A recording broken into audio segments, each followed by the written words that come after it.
In today's Rise of Nations video, I'll be taking you through the counters for ages 4 and 5, the Gunpowder and Enlightenment ages, which are both very important because gunpowder means there are a lot more ranged units on the battlefield. If you haven't seen my previous video, we went through the counters for ages 1 to 3 and identified patterns to help new players memorize the counters in bulk. The light horse is weak to the heavy horse. But these patterns start shifting in ages 4 to 5 as a more modern battlefield takes shape. Towards the end of the video, we'll run through some examples to see how these counters translate into a real battle and identify some easy yet effective strategies we can take away from that. A quick reminder that this series of videos was originally requested by Roger C in the comments section of one of my previous videos. So if you have a request, please leave a comment and I'll do my best to oblige. And if you find the video useful, please consider leaving us a like. Let's start in the 4th age at the barracks when our light infantry evolves into the arquebusier, our first gunpowder infantry. And gone are the rock, paper, scissors days when the light infantry is weak to the heavy infantry but strong against the ranged infantry. It's actually strong against both. It spices things up a bit, but it is weak to the melee cavalry if they can close the gap and start hacking away at them. And then we move on to the heavy infantry, the pikemen, who are no longer strong against the light infantry. That's turned on its head. They're in fact quite weak against them, but they are very specifically an anti-cavalry unit, whether that's the light or the heavy horse. They are vulnerable though to the ranged cavalry. So another way of looking at it is the heavy infantry are weak against any of the ranged units, whether that's arquebusier or ranged cavalry. And then finally for the barracks, we still have the crossbows from the previous age. They're relatively unchanged, but now that we have the arquebusier, you could argue that the crossbowmen are less useful. They're still good against heavy infantry and they can take down the ranged cavalry, and you can't dodge their bolts like you could the arrows of archers, but they're just not as flexible as the arquebusier that are great against the heavy infantry and the crossbowmen. So they're less useful than they were. So in summary, for the Age 4 barracks, we have the new and exciting arquebusier that are powerful and flexible. Then we have the heavy infantry that are very much an anti-cavalry unit now, but are vulnerable to ranged attacks.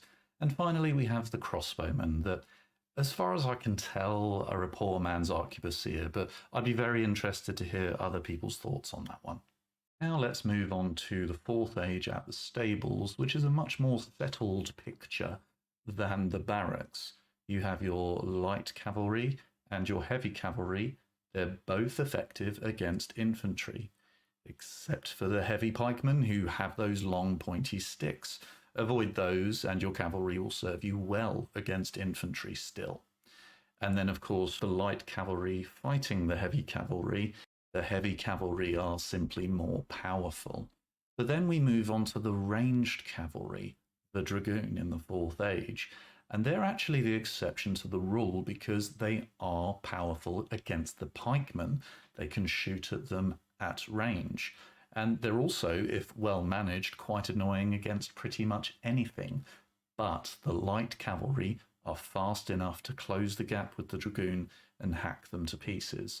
The heavy cavalry are a bit slow and therefore more susceptible to the ranged attacks of the dragoon. And we finish off Age 4 at the stables with the fan favourite, the elephants.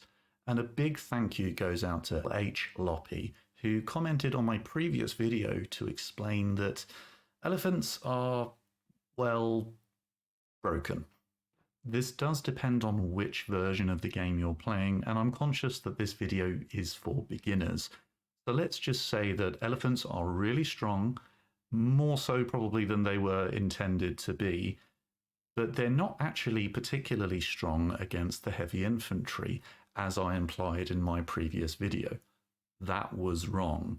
They are powerful, but they are susceptible to lots of ranged attacks coming from different directions.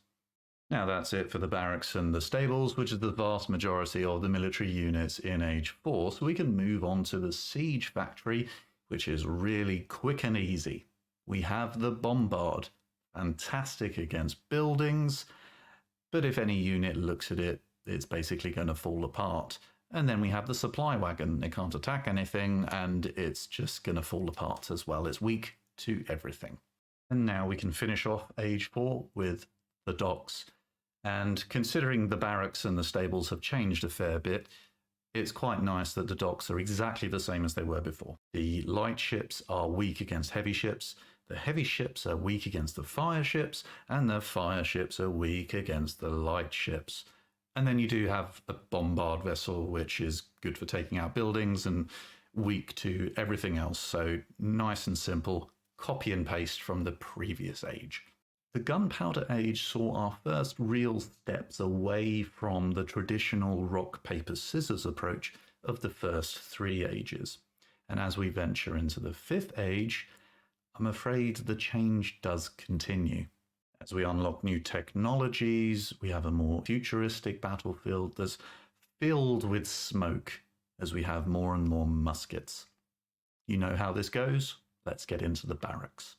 As your infantry begin to evolve in this 5th age, you may notice something odd happening.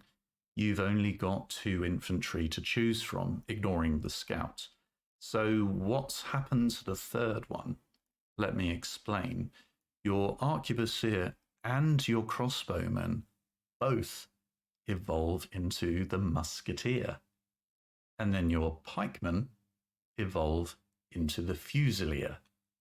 Now, although this is more change, I'm very pleased to report that actually it's a lot more simple now. The musketeer is strong against infantry units, but weak against cavalry, whereas the fusilier is strong against cavalry, but weak against the musketeer. Our rock, paper, scissors formula has well and truly evolved.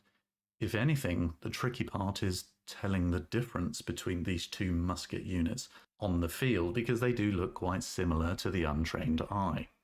As with much of this video, it is a bit more nuanced than this, but particularly for a new player, that's pretty much it. 1 unit is anti-infantry and 1 unit is anti-cavalry. Simple as that.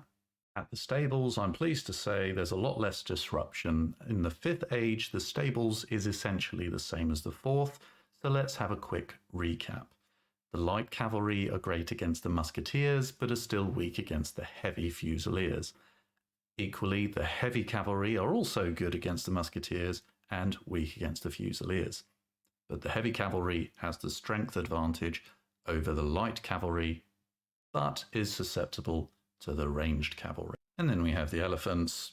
They're broken, doesn't really work, very powerful, fan favorite. You'll also be glad to know that our siege factory follows relatively the same rules as does the docks, so I won't go into detail there again. And then we have our support units, your generals and your spies. Generally speaking, they're weak and susceptible to everything, but it's always worth remembering that your scout is the counter if your enemy starts using spies. Now, as I promised at the beginning of the video, now we're going to go through some practical examples to really see these counters in action and how much of a difference they make. In this first example, we have some light cavalry and some heavy cavalry charging the position of some arquebusiers. Now, the arquebusier is a powerful unit, but you can see here they don't stand a chance against the cavalry on their own. They do a little bit of damage, but the cavalry really has no problem closing in and hacking them to pieces. But what happens if we throw some pikemen into the mix? Let's replace some of those arquebusiers so there aren't as many, but instead have a couple of pikemen in the mix as well, and run the same scenario again with light cavalry and heavy cavalry. Now, I'm not just going to literally charge the cavalry right into the pikes. I'll micro one of them around directly into the arquebusier, but what you can quite clearly see is the pikemen can really hold up the cavalry, do some damage to them, all the while the arquebusier are taking pot shots as well. So seeing these counters in actions really highlights how much of a difference this can make.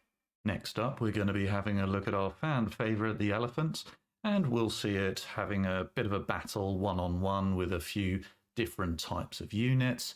The light horse is weak, the heavy horse. It's pretty much stronger than all of them, although surprisingly not that much, so you can gang up on an elephant and take it out, and that's what we'll see in this final example here.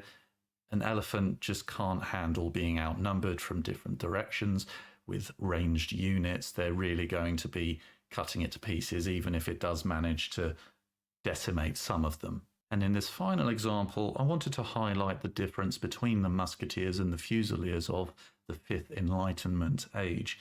First off, we've got these fusiliers absolutely destroying the light cavalry, as they should, because they are the counter to the light cavalry. The cavalry are absolutely decimated, as you can see. But then we follow up with some musketeers then taking their turn to take out the fusiliers, and you can see the difference that it makes. The fusiliers just don't stand a chance, and they're absolutely annihilated by the musketeers, which makes sense as the musketeers are strong against infantry. The 4th and 5th ages of Rise of Nations are a time of real turbulence to reflect the introduction of new technologies on the battlefield, in particular the musket.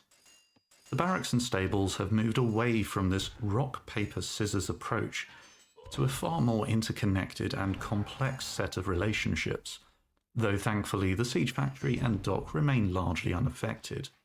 But if you think all of this was disruptive, you just wait until my next video, where we'll start in Age 6, which is World War I, where horses literally turn into tanks, and we'll go right up to the end of the game in the modern day. We also get our first introduction to the airbase, along with the infantry units, the flamethrower and the machine gun, each having their own special place in the counters system. If you found this video useful, please consider leaving a like, and maybe I'll see you in the next one.